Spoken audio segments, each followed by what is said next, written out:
Sa kulungang ito, ang bagsak ng isang lalaking may kaso 3 counts of rape matapos mahuli kagabi sa bisa ng warrant of arrest na isinampas sa kanya noong nakaraang taon.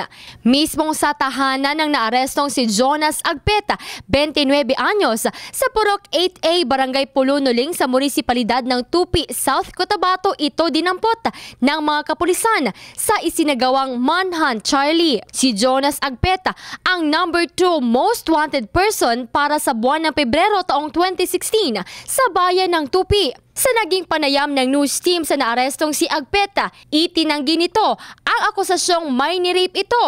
Bagamat aminado itong hindi boto sa kanya ang pamilya ng kanyang dating nobya na nakarelasyon nito at nagbunga pa ang kanilang pagsasama.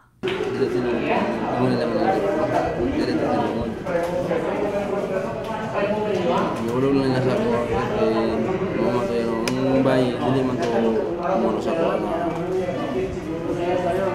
ano gitu niya, ano siguro mga relatives niya, hindi mo gusto sa ako hindi mo gusto sa mga relatives niya.